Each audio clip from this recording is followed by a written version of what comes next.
നമസ്കാരം, എല്ലാവർക്കും കറിക്കൂട്ടിലേക്ക് സ്വാഗതം. ഇന്ന് ഉണ്ടാക്കാൻ പോകുന്നത് ഒരു അടയാണ്.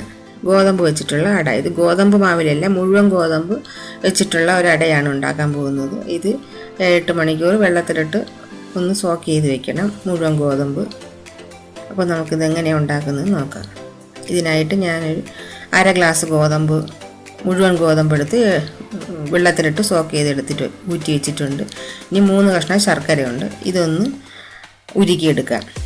ഇതിലോട്ടൊരു 1/4 ഗ്ലാസ് വെള്ളം ഒഴിച്ചൊന്ന് ഉരുക്കി അരിച്ചെടുക്കാം. അരിച്ചെടുത്തിട്ടുണ്ട്. ഇനി ഇതിലോട്ട് ഒരു 1/2 ഗ്ലാസ് അവിൽ ചേർക്കാം.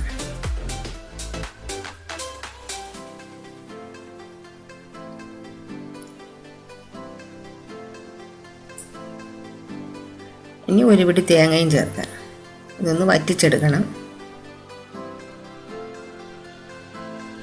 ഏലക്കാപ്പൊടിയും ചേർക്കാം. ഇതൊന്ന് വറ്റിച്ചെടുക്കാം.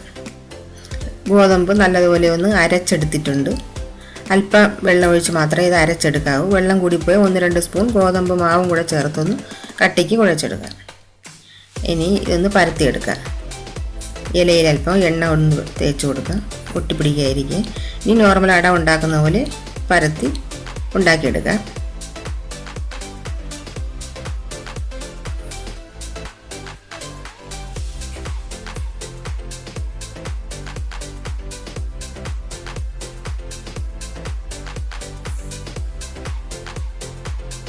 ഇതുപോലെ എല്ലാം ഒന്ന് പരത്തിയെടുക്കാം.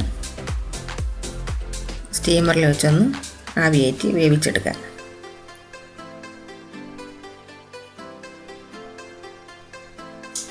അട റെഡി ആയിട്ടുണ്ട്. ഇത് നല്ല ടേസ്റ്റ് ആയിട്ടുള്ള ഒരു അടയാണ്. നമ്മൾ ഗോതമ്പ് മാവ് വെച്ച് ഉണ്ടാക്കുന്നതിനേക്കാളും ഒരുപാട് നല്ല ടേസ്റ്റുള്ള ഒരു അടയാണിത്. അപ്പോൾ ഇഷ്ടമായ എല്ലാവരും ഒന്ന് ട്രൈ ചെയ്ത് നോക്കണം.